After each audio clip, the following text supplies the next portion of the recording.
ازيكم عاملين ايه؟ يا رب تكونوا بخير واهلا وسهلا بيكم في فيديو جديد.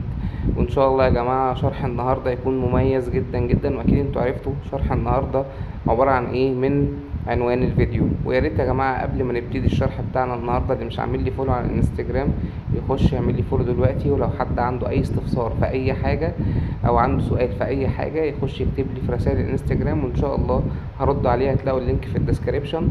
خشوا يا جماعه اعملوا لي فولو وان شاء الله نستفاد كلنا من فيديو النهارده. بصوا يا جماعه، في ناس كتير دخلت بعتت لي على الانستجرام وكتبت لي كومنتات على فيديوهات اليوتيوب هنا، قالت لي عايزين نخفي دردشة الواتساب علشان خاطر بيبقى الخصوصية وكده. وفي ناس بتبقى متطفلة ممكن تمسك تليفونك فتشوف رسائل انت مش حابب ان هم يشوفوها، فعاوزين حاجة وحل نخفي بيها رسائل الواتساب. فانا جاي لكم بحل بسيط وسهل، بس محتاج منك تركز.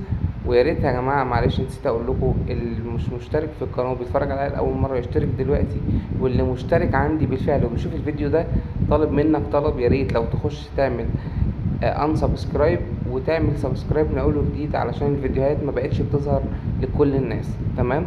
واكيد ده باين لو حد مشترك عندي من زمان وبص في الفيوز بتاع الفيديوز هتلاقي المشاهدات قليله جدا، لان الفيديوهات ما بتوصلش للناس المشتركه في القناه. ففضلا وليس امرا اللي مشترك عندي في القناه يلغي الاشتراك ويرجع يشترك تاني عشان الفيديوهات توصل له ان شاء الله على طول باستمرار بعد كده. يلا يا جماعه من غير كلام كتير نبتدي بشرح النهارده. واول حاجه هنا يا جماعه نعملها ندخل على الواتساب بالشكل ده.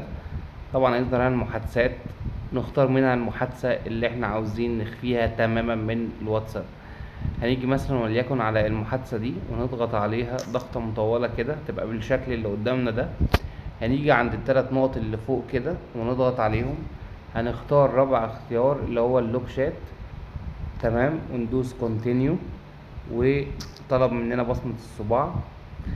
لو تلاحظوا هنا يا جماعة ظهر اختيار ما كانش موجود اللي هو اللوك شات. لو جينا دوسنا عليه كده هيطلب مننا بصمة الصباع ندخلها. هيظهر عندنا المحادثة اللي احنا لسه خافينها حالا دلوقتي. طب انا مش عايز المحادثة دي تظهر اصلا على الواتساب، يعني مش عايزها، يعني عايزها تختفي تماما. انا الوحيد اللي ابقى عارف الطريق ان انا اجيبها، مش عايز تظهر اصلا على الواتساب. اعمل ايه؟ هاجي يا جماعة هنا وادوس على الثلاث نقط اللي فوق وبعد كده سيتنج، وادوس اول اختيار اللي هو اخفاء المحادثة. تمام، هفعله بالشكل ده. هيجي هنا هدوس على اول اختيار وبعد كده هيطلب مني باسورد، هدخله مثلا وليكن باسورد 2020 وادوس تم. لو انا جيت رجعت كده ورجعت كده هلاقيها اصلا اختفت، كلمة لوك شات اللي ظهرت هنا اختفت، اصبح المحادثة ملهاش اي اثر.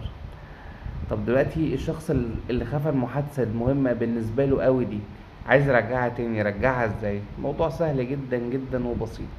هيدوس هنا في السيرش ويكتب الباسورد اللي احنا دخلناه للمحادثة اللي هو 2020. هتظهر له هنا كلمة لوك شات، هيجي يخش عليها هيلاقي المحادثة اللي هو خفاها او المحادثات اللي هو حب يخفيها تماما، فمش هتظهر لأي حد. حتى لو حد مسك الواتساب بتاعك مش هيقدر يوصلها غيرك انت وبس.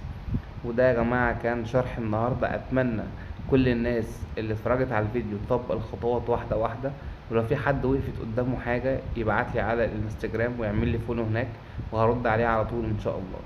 اتمنى يكون كل الناس اللي اتفرجت على الفيديو استفادت، واستنوني في شروحات تانية. سلام.